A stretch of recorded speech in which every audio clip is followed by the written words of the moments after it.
जय श्री राम। आज श्रावण शुक्ला सप्तमी भारतीय संस्कृति, भारतीय जीवन मूल्यों और हिंदी साहित्य इतिहास का एक विशेष दिन, क्योंकि इस दिन वह महान आत्मा अवतरित हुई जो भारतीयता के हृदय में अवस्थित है, जो जनमानस के केवल हृदय में नहीं घर घर में बसती है। वह महान आत्मा गोस्वामी तुलसीदास जी की आज उनका अवतरण हुआ और उस अवतरण ने भारतीयता को विश्व स्तर पर पूरी तरह से प्रफुल्लित और समृद्ध कर दिया। और आज बहुत श्रद्धा भाव से हम उन्हें नमन करते हुए उनकी जयंती मना रहे हैं। और अखिल भारतीय साहित्य परिषद जींद और लोक रंगधारा न्यास की तरफ से यह उनकी जयंती पर विशेष आयोजन। सभी को मैं सादर नमन करते हुए कार्यक्रम का शुभारंभ करती हूँ। महात्मा गोस्वामी तुलसीदास जी के चरणों में अपने भाव अर्पित करते हैं।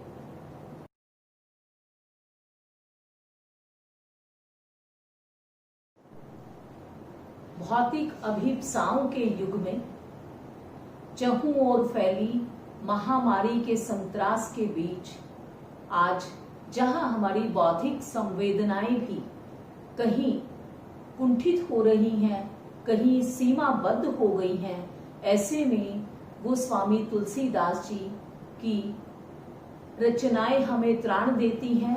उनके संदेश हमें जीवंतता से भर देते हैं और हम पुनः उसी भारतीयता के परिवेश में उसी उल्लास के साथ और अपने जीवन मूल्यों के साथ फिर से खड़े हो जाते हैं। और कहीं कोई बाधा, वह चाहे कोरोना महामारी की हो या हमारे चारों तरफ लगे बंधनों की हो, वह हमें बांध नहीं पाती और हम गोस्वामी तुलसीदास जी को नमन करते हुए फिर से भाव संपन्न हो एकदम एकत्रित होते हैं। तकनीकी उन्नयन को साधुवाद देते हुए आज हम इस वैचारिक गोष्ठी को ई माध्यम से मना रहे हैं। यह हमारा संयोजन डॉक्टर शिवनीत सिंह जी द्वारा संयोजित है। उन्हें मैं साधुवाद दूंगी, उन्हीं के कारण यह सब संभव हो पाता है।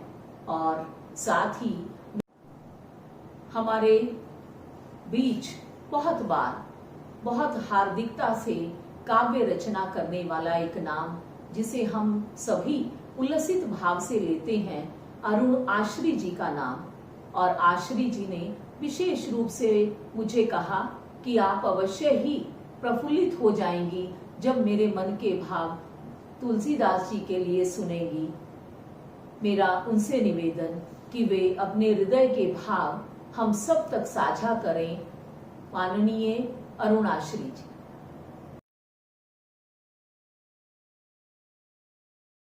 राम नाम मुख से निकला जब जन्मे भक्त सुजान, यज्ञोपवीत कर नरहानंद ने राम बोला रखा नाम। अद्वितीय बुद्धि अत्यंत प्रखर किया अर्जित वैदिक ज्ञान, श्रवण मात्र से राम कथा का कंठस्थ हुआ तुम्हें ज्ञान। भार्या प्रेम में सुध बुध खोकर पहुँचे जब ससुराल, भावावेश में प्राण प्रिया ने धिक्कारा बन वाचाल। सुध बुध खोकर क्यों बैठे तुम रति प्रेम में लीन, तुम्हें भव सागर से पार करेगी प्रभु प्रेम की ज्वाल। दावा नल में परिवर्तित हुई प्रभु प्रेम की ज्वाल, श्री रामचरित मानस रचा कहलाया युग भक्ति काल। राम भक्ति में लीन हुए तनिक न था आभास, न जाने कब रघुवीर तुम्हें तिलक कर गए भाल। तुलसी तुम भक्त थे राम के, श्री राम तुम्हारे भक्त, श्री राम भक्ति में लीन तुम, श्री राम चरण आसक्त। हस्ताक्षर रघुनाथ किए अंतिम सृजन तुम्हार, विनय पत्रिका रचकर हुए तुम जीवन काल विरक्त। हमारी अखिल भारतीय साहित्य परिषद जींद इकाई की महामंत्री मंजू मानव निसंदेह श्रेष्ठ रचनाकार हैं। बहुत अच्छा लिखती हैं, बहुत अच्छा कहती हैं। गोस्वामी जी के लिए उनका वक्तव्य हम सबके सामने। माननीय मंजू मानव जी। नमस्कार। आज हम लोक रंगधारा न्यास और अखिल भारतीय साहित्य परिषद के सौजन्य से डॉक्टर मंजुलता रेड्डू, डॉक्टर रेड्डू साहब और डॉक्टर शिवनीत के कारण ही ऐसी स्थिति में भी स्वामी तुलसीदास जयंती मनाने जा रहे हैं। हिंदू प्रवृत्ति का कोई भी ऐसा घर नहीं होगा जहां रामचरितमानस और हनुमान चालीसा उपलब्ध ना हो। ऐसा तो संभव ही नहीं है। जब हम रामचरितमानस और हनुमान चालीसा का जिक्र करते हैं तो स्वतः ही हमारे मुख पर स्वामी तुलसीदास जी का नाम मुखरित हो उठता है, बहुत ही श्रद्धा भाव से। उनका जन्म 1680 में सावन माह में हुआ। उनके आगमन मात्र से ही तपती धरती की छाती को शीतल अमृत रस पान मिला। यह भक्ति काल के बहुत बड़े कवि माने गए। मध्यकालीन में यह भक्ति काल के भाव की ओर बढ़े और राम राज्य का स्वप्न देखा जिसमें कोई भी दोष ना हो। मुझे अमृता प्रीतम की कुछ पंक्तियां याद आती हैं। पास बहते समुद्र में तूफान था, फिर समुद्र को खुदा जाने क्या ख्याल आया।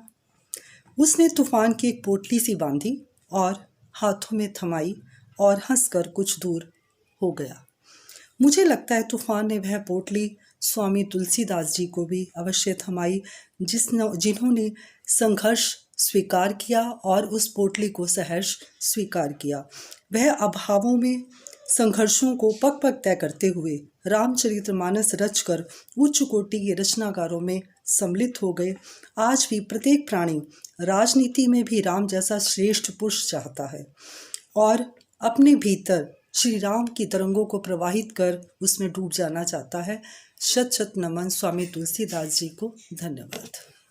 मेरा संदेश पाकर प्रोफेसर हरज्ञान ने मुझे फोन कॉल किया कि मैडम मुझे बहुत लंबा चलना है, लेकिन मैं गोस्वामी तुलसीदास जी के श्री चरणों में अपने भाव पुष्प अर्पित जरूर करना चाहता हूँ। अभी हम उनके वक्तव्य को मिलकर के साझा करें। प्रोफेसर हरज्ञान जी। तुलसीदास ने अपने रामचरितमानस में केवल मर्यादित प्रभु श्री राम का वर्णन न करके उनके माध्यम से राम, लक्ष्मण, सीता और हनुमान के रूप में एक ऐसा मर्यादित चरित्र प्रस्तुत किया है जिसमें एक मर्यादित भाई, मर्यादित पति, मर्यादित पत्नी व मर्यादित सेवक के रूप में प्रस्तुत किया है। अखिल भारतीय साहित्य परिषद जींद इकाई के परामर्श मंडल के एक अभिन्न अंग छोटू राम किसान महाविद्यालय के हिंदी विभागाध्यक्ष और लोक रंगधारा न्यास के अध्यक्ष डॉक्टर राममेहर सिंह जी के समक्ष मेरा निवेदन कि आज गोस्वामी तुलसीदास जी की जयंती पर वे अपने मुखारविंद से कुछ शब्द हम सब के साथ साझा करें। डॉक्टर राममेहर सिंह जी। मैं तुलसीदास जी की जयंती पर सभी को विशेष हार्दिक बधाइयाँ देता हूँ। महान साहित्यकार जीवन का मंथन करके उसके कार्य व्यापार एवं तत्वों को अपने काव्य में समाविष्ट करते हुए उसके बहुमुखी आस्वाद को प्रस्तुत करता है। जीवन का व्यापक आस्वाद एवं तद्गत सौंदर्य से युक्त काव्य के अध्ययन, पारायण, पठन और मनन से हमारा केवल मनोरंजन ही नहीं होता, अपितु जीवन जीने की दृष्टि से पर्याप्त होती है। गोस्वामी तुलसीदास जी का साहित्य ऐसा ही है। उन्होंने अपने काव्य में भारतीय जीवन का जैसा यथार्थ रूप चित्रित किया है वैसा तो इतिहासकारों ने भी नहीं किया। इन रचनाओं में गोस्वामी जी ने समाज के तत्कालीन महाप्रश्नों को सुलझाने का प्रयत्न ही नहीं किया है, अपितु भारतीय जनमानस को विषम परिस्थितियों का सामना करना सिखाया। यही कारण है कि जीवन के चिरंतन मूल्यों से संबद्ध होने के कारण सामयिक परिवेश के बदल जाने पर भी ये कृतियाँ हर युग को प्रेरित एवं प्रभावित करने में समर्थ हैं। अखिल भारतीय साहित्य परिषद के सभी आयोजनों का विशेष हिस्सा रहने वाली डॉक्टर क्यूटी बठला के स्वर के बिना हमारे आयोजन पूर्ण नहीं होते। मेरा उनसे निवेदन कि वे सस्वर गोस्वामी तुलसीदास जी के श्री चरणों में भाव पुष्प अर्पित करें। डॉक्टर क्यूटी बटला। आज तुलसीदास जयंती पर तुलसीदास जी की ही एक रचना उन्हीं को समर्पित करने जा रही हूँ। तू दयालु दीन हो, तू दयालु दीन हो, तू दानी हो भिखारी, तू दयालु दीन हो।